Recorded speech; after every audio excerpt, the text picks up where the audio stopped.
Karena benar yang disampaikan Dr. Edra tadi kan, jadi kalau zaman sekolah dengan zaman kerja itu berbeda. Jadi ada jargon mungkin yang bisa saya sampaikan ke teman-teman yang mau masuk dunia kerja ya.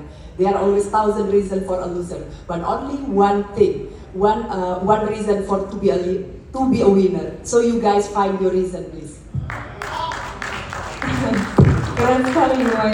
Saya mungkin kasih pesan ke teman-teman, mungkin adik-adik yang mau lulus, ini juga dari salah satu mentor saya.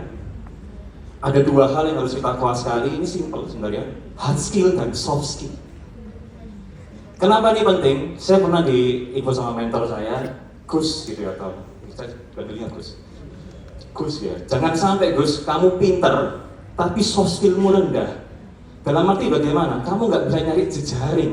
Ya kamu hanya pinter seuplok di situ saja, hanya sebagai seorang ahli, tapi kamu nggak punya teman.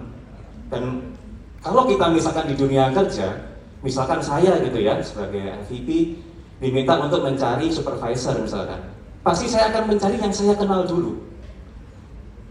Kalau saya nggak kenal, saya nggak pernah kerja sama yang saya nggak mau pasti yang milih dia.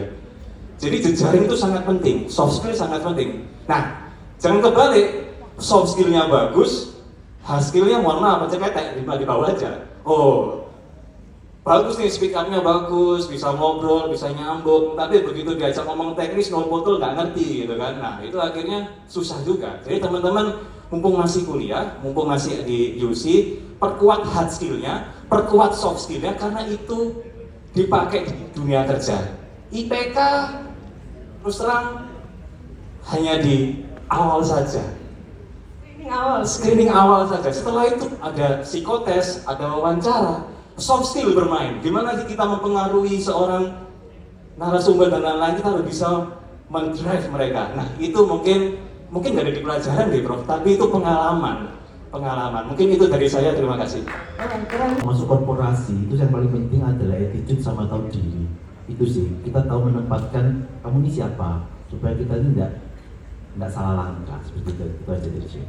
Attitude dan tahu diri. Kalau skill Prof berarti attitude beyond skill.